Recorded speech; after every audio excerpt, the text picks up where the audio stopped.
The man was stunned. A massive ship drifted through the streets. Seawater swallowed the Statue of Liberty and surged toward the city center. People thought it was just a heavy rainstorm. They had no idea what was coming. They took shelter in the library. Everything seemed orderly at first. But the next second, a monstrous wave crashed in. Water rushed into the city, swallowing everything in its path. The man sprinted forward, grabbing the woman just in time. Before they were both swept away, they barely made it into the library. But the fragile building was no match for the raging flood. People huddled together, still in shock, trapped, surrounded by water. Phones were dead, no way to call for help. Then the man remembered. The library still had an old landline. He waded into the flooded basement, dialed his father's number. Hearing his son's voice, his father let out a sigh of relief.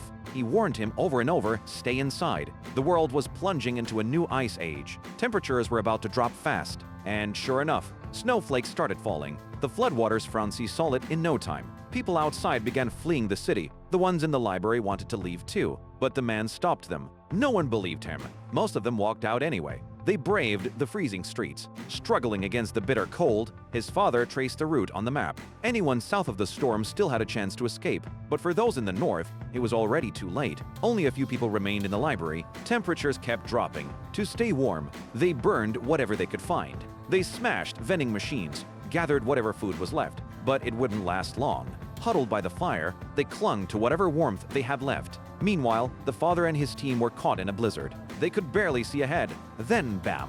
Their vehicle crashed into a snowbank. There was no way forward. They had to ditch it and go on foot. Dragging their heavy gear, they fought through the brutal cold. Beneath them was a shopping mall, long abandoned. Suddenly, a pile of merchandise shattered a glass floor below. Everything came crashing down. The three of them, still roped together, were yanked toward the pit, falling fast, trapped, and the glass above them was starting to break. There was only one way out: to let the other survive. One of them had to make the ultimate sacrifice.